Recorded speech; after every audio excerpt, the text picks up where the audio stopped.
Hey guys, it's Bob with Metza Machines, and today I want to talk to you about the Japa 315. In particular, behind me we have the Japa 315 Road version, and this is Japa's smallest firewood processor.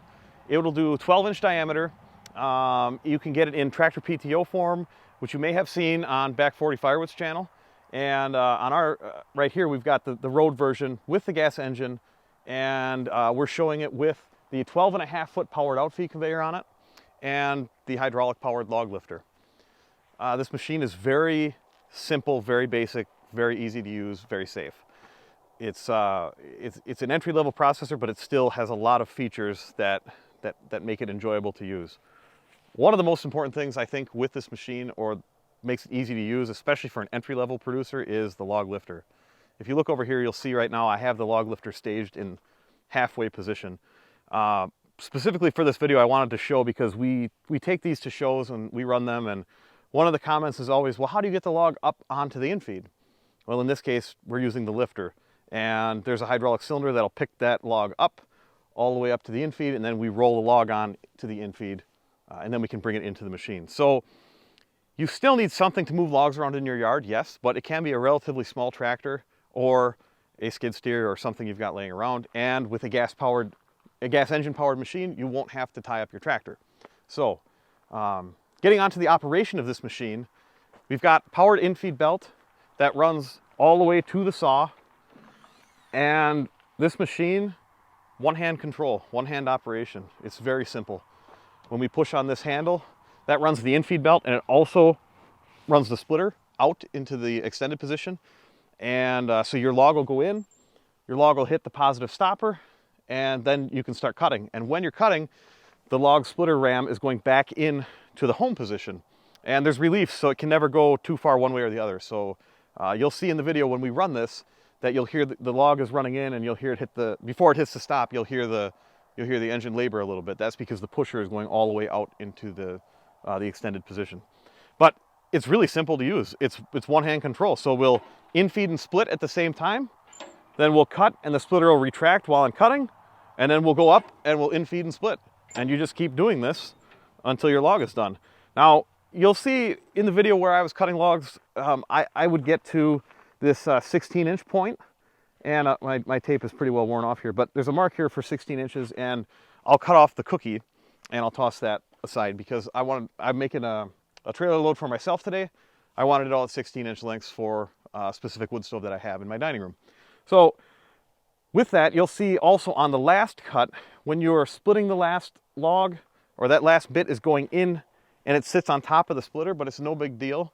You just come back down a little bit with the handle. It'll run the saw, but it also brings the splitter back, and then you push forward to run the splitter one more time. So I did that trailer load today in a little less than an hour. Most of the logs I had were probably between 6 and 8 inch diameter. If I'd have been doing 10 to 12, I probably could have filled it a lot faster, but I'm using what we got here. And if you look beyond the truck, you can see what we got here. That's a subject for another video, but that's all of our logs, and they call it pulp logs in Wisconsin, and it's anywhere between 6-inch and 14-inch diameter. But I want to show you also the other features of this machine. We talked a little bit about the positive log stop. Basically, when the log comes in here, we hit the stop. But then when the saw comes down, this stop kind of cams over and relieves pressure, so the log can drop straight into the split chamber. The positive log stop on these machines is really awesome in my opinion, because you always get the same cut lengths. And if you're really picky about that, or your customers are, it's a great feature to have. Now you can see here, this has got a 4-way splitting knife in it. And it's mechanically adjustable with this lever right here. So if I lower this, or if I go this way, I'm gonna raise it up. And when I was doing the stuff that was like this big, I'll have the knife up in the high position and just run it through this section of it. But you can still go all the way down with it, and then you've got these sitting all the way down, and you can do a 2-way split here. Now, you also can run this without the knife if you want to. So if you wanted to do blocks with it or something like that, you could take, rounds like this, just cut, and then when you push forward on that lever, the splitter will just advance it, and it'll keep advancing until they hit the outfeed conveyor. Which will lead me to talk about the outfeed conveyor. On this machine, you can get this with just a wood chute where there's no power, So the splitter basically advances the done firewood out, or you can get the 7.5 foot outfeed conveyor, which again, I'll mention back 40's videos because he's got the 7.5 foot on his TR model and the 12.5 foot model.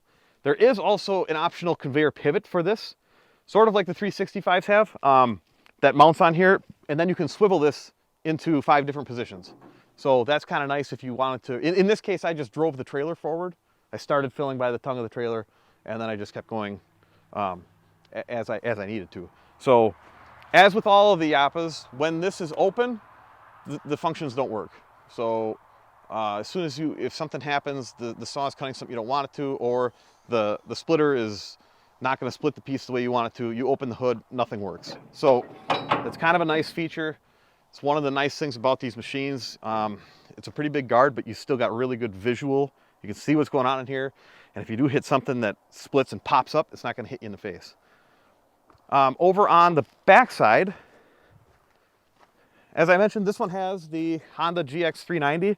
This is a 13 horse gas engine, and it's really efficient. This one's got electric start and pull start. So it's really, if you don't want to tie up a tractor running a PTO version of this machine, this is the way to go. This thing uses, it doesn't even use a gallon of gas an hour. I ran it for about an hour today, and we still have more than a half a tank in it. So it's very efficient. Here you can see, obviously, everything's extended out, but we do have a taillight panel here. It swivels out of the way when we're in production mode. When we want to travel trailers down the road, the outfeed conveyor folds in half, folds up to the machine, infeed folds up, and the log lifter folds up. It's about 5 minutes to go from production to transport, or vice versa. And splitting force on this thing, it doesn't have as much power as a 365 does, but it's plenty powerful to run the 4-way knife. And in the video there, you'll see, and I actually picked out these pieces of wood to show you guys because there was a pretty gnarly piece towards the end of my run today, and this is the piece that was. So you can see that was a pretty well twisted, hard piece of ash, and it was no problem to go through there. So yeah, it's a really good all-around machine. It's a good starting point for somebody that's just getting into production, or somebody that's got, you know, small either limbwood or tree tops, or if you got pulpwood like we do in Wisconsin, Minnesota, in Upper Michigan. It's a really good machine for that market. So guys, I hope you liked this short kind of overview walk around of the Japa 315. I did one a few years back when it first came out, but I thought it would be nice to revisit it, especially since I was using it today. And I needed to make some firewood anyway, so I filled up this dump trailer. This dump trailer is 5x10, and like I said, we filled it up in about a little less than an hour. So it was a good use of my time this afternoon, and I thought double duty. We'll make a video, make some firewood. If you want to learn more about the processor and the pricing, check out our website. Our marketing guy has been doing a great job of keeping all the pricing and options actively updated on our website, so you can see. You can go there, you can click 315, you can click tractor PTO powered with a log lift short conveyor, and you'll get the instant price, what today's price is in USD. All right, guys, that's it for this video. Thanks for watching. If you've got something you want to see from us, let us know in the comments section. Let us know what you think about this machine, and I hope to see you on the next one.